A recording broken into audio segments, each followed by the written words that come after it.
All right, here we go. Welcome into the show. You're watching Philadelphia Eagles now. Chase Sr. here with you. And as always, no matter where you are, how you're tuned in, I hope everybody out there is having a fantastic day on this Thursday, May 22nd, and you're getting ready to have a jam-packed weekend. Coming up here on the show, for those of you who watch Colin Cowherd on Fox Sports and you listen to him on Fox Sports Radio, you know how he has that famous segment where Colin was right, where Colin was wrong. Well, here on Philadelphia Eagles now, we're basically going to do the same, although I am going to say where Colin was right and where Colin was wrong, because he had a couple of interesting and notable things to say about the Tush push staying in the National Football League, and then he brought on Chris Sims to break down the Pro Football Focus quarterback tiers, and I thought what Sims had to say about Jalen Hurts was also of note. So let's begin here with the Tush push. This has been one of the biggest storylines in the National Football League from a league-wide standpoint over the last really couple of months. And then, of course, yesterday, it was the story of the NFL, because we're at a point in the offseason here where we're late in May, NFL schedule came out, NFL draft, NFL free agency, they are well in the rear view at this point. Some teams have OTAs right now. Some teams have OTAs coming up next week, like the Philadelphia Eagles. We'll do a preview for OTAs coming up here in the next few days, but it's a dry spell in the NFL as far as content goes. So Cowherd said that he's surprised that the Green Bay Packers tush push proposal did not pass. And he said, I thought it was going to get banned. And I think from my standpoint, at least, a lot of us were surprised given all of the reporting that we heard saying that the days for the tush push were numbered, right?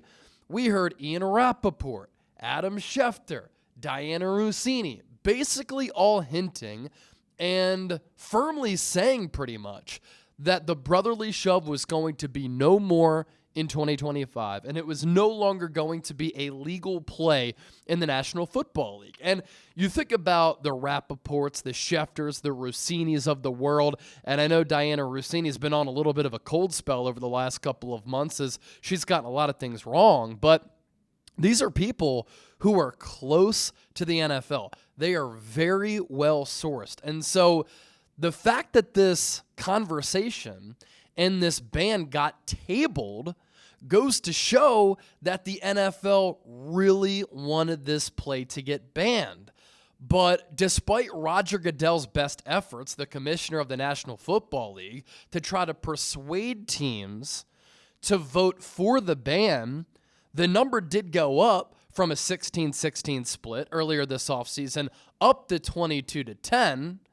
He still wasn't able to get the amount of votes required in order for this play to get banished.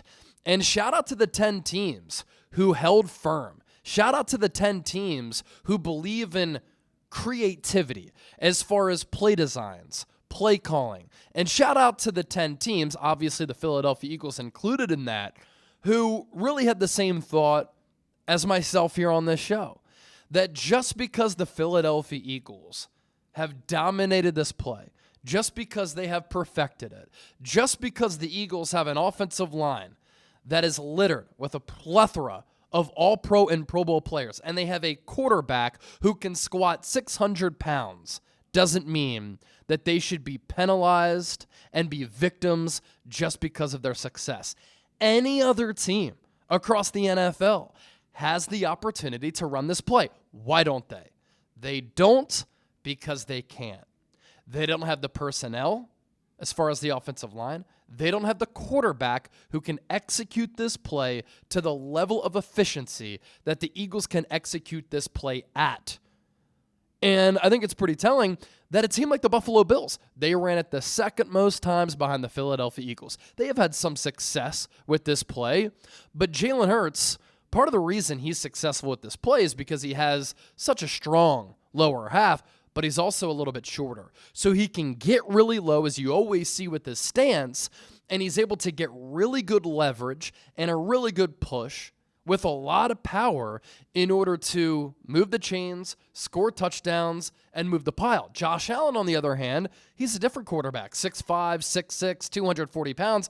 he stands a lot taller, and he doesn't have the same strength with his legs and his feet being able to churn as Jalen Hurts. And so when the Buffalo Bills run it 4 times in the AFC Championship game, and the Chiefs stop them every single time, that's further proof that this is an Eagles-specific play. And so the Eagles have put so much time, so much emphasis, so much detail, so much coaching into this play. It has been a big reason why they've been so successful, and that's why Jeffrey Lurie was so adamant that this play should not be taken out. And the bullshit arguments around it too. Safety issues. Yet there's internal data from studies that the NFL conducted that go to show you that no injuries have happened because of this play. So it is a safe play. And I think what Jeffrey Lurie said too, it's the safest play in all of football. If you vote against this, that means that you're willing to risk the health of our quarterbacks. I agree with Jeffrey Lurie. It's safer than a standard quarterback sneak. Why? Because you have bodies around the quarterback to be able to shield and protect the quarterback. And so the 10 teams that voted against the ban, good on you. We're going to remember that moving forward. Eagles, Ravens, Browns, Lions, Jags, Dolphins, Patriots, Saints, Jets, and Titans. And then you also saw some corny stuff too, right? Like the Tampa Bay Buccaneers. They put out a video on social media, and the caption read, "How to stop the Tush push." And I responded to that. It has so many views at this point.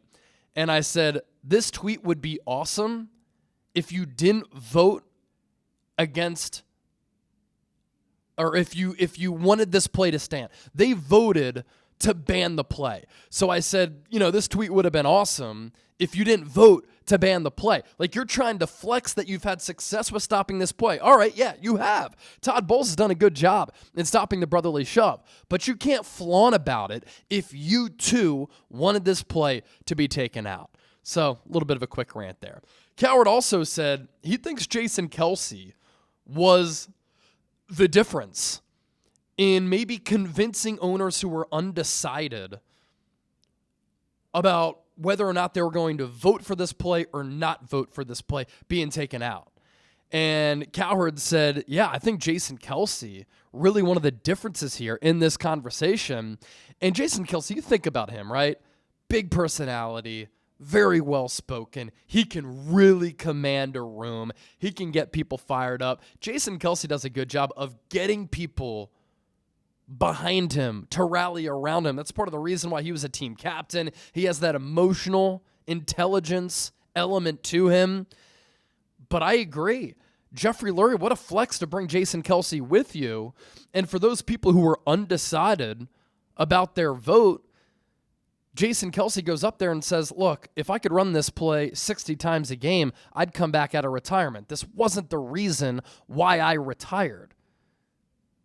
And he also talked about the nuances and the specificities of this play that go into executing it from an offensive line standpoint. So Jason Kelce, legendary Eagle, and his legend in the city of Philadelphia just continues here.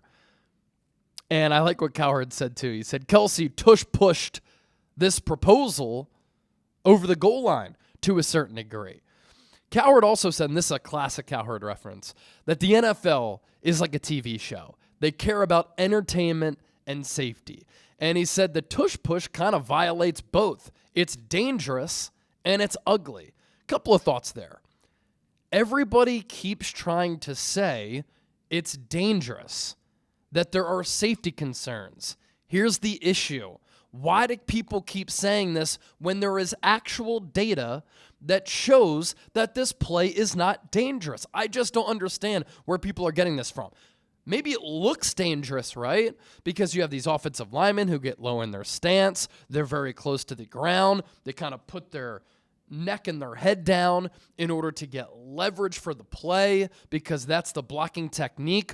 But again, we're keeping quarterbacks healthy. That's what the NFL has tried to do. That's why the NFL has changed so many of these rules. Offensive linemen, they engage in contact plays every single play, and there's no data to back up that it is not a safe play. As far as it being ugly, I disagree with that as well, and I think Cowherd is wrong on that front too. Maybe I'm an old school football guy. I think Cowherd at times can be an old school football guy.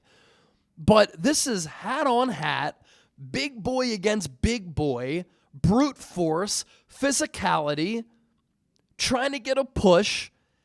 Short yardage situations I think are really entertaining because what do football players do, especially along the offensive line? What do we always rave about and we're in amazement by?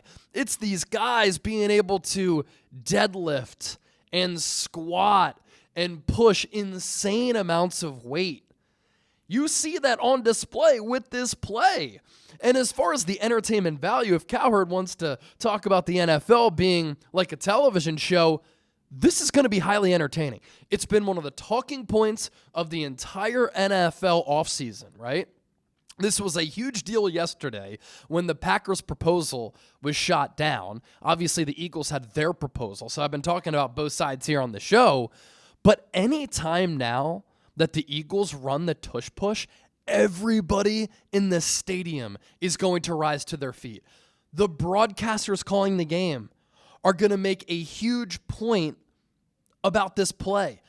Everybody watching at home is going to be locked in. Myself and Chip during these watch parties, we are going to be so engaged to see if a play that so many teams wanted banned can continue to live on, if the Eagles are going to be successful with it, if other teams can find ways to now stop it.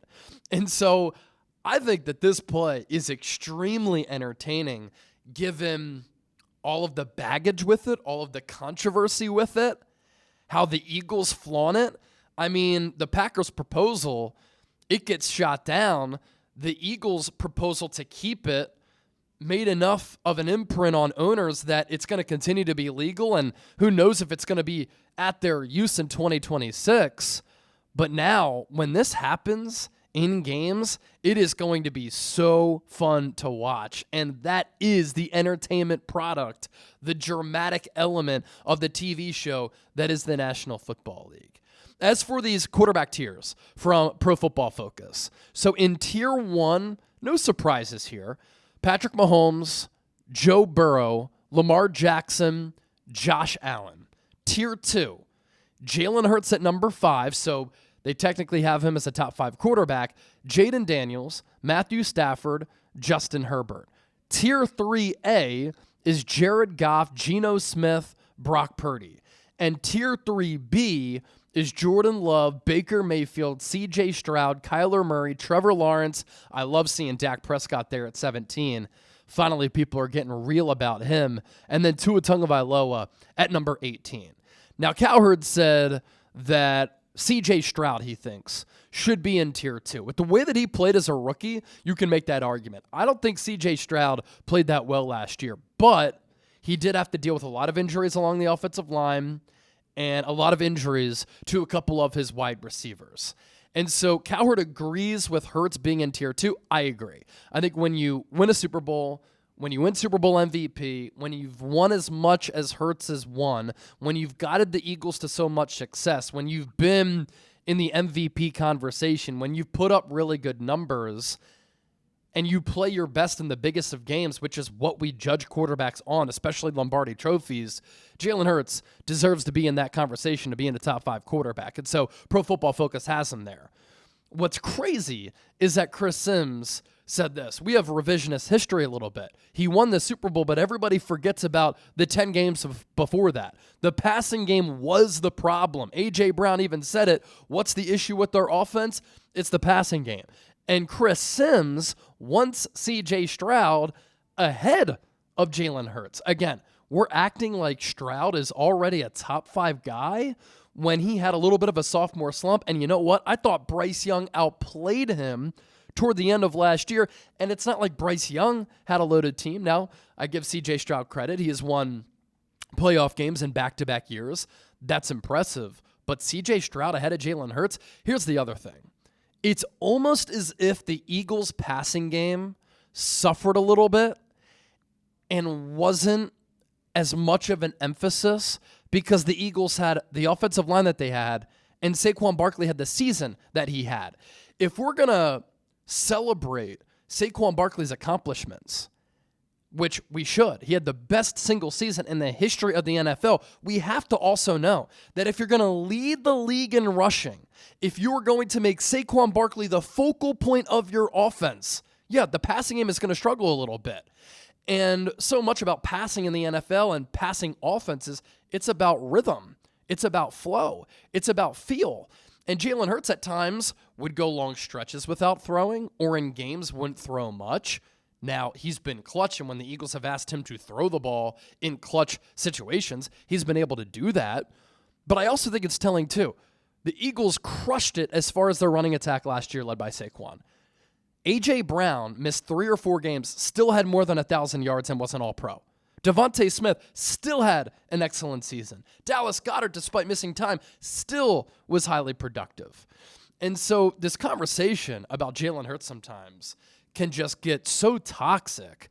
And I think the conversation sometimes in the discourse can be idiotic because people aren't factoring in context. And as I always like to say, context is very important. All right, wanted to hop on the microphone here, just rap a little Eagles, talk some shop. Appreciate everybody who tuned into the show. Keep an eye out over the next few days, some fantastic content coming your way, including an Eagles OTAs preview. I'll see you soon. Go Birds. Hit that sub button. This is Eagles Now.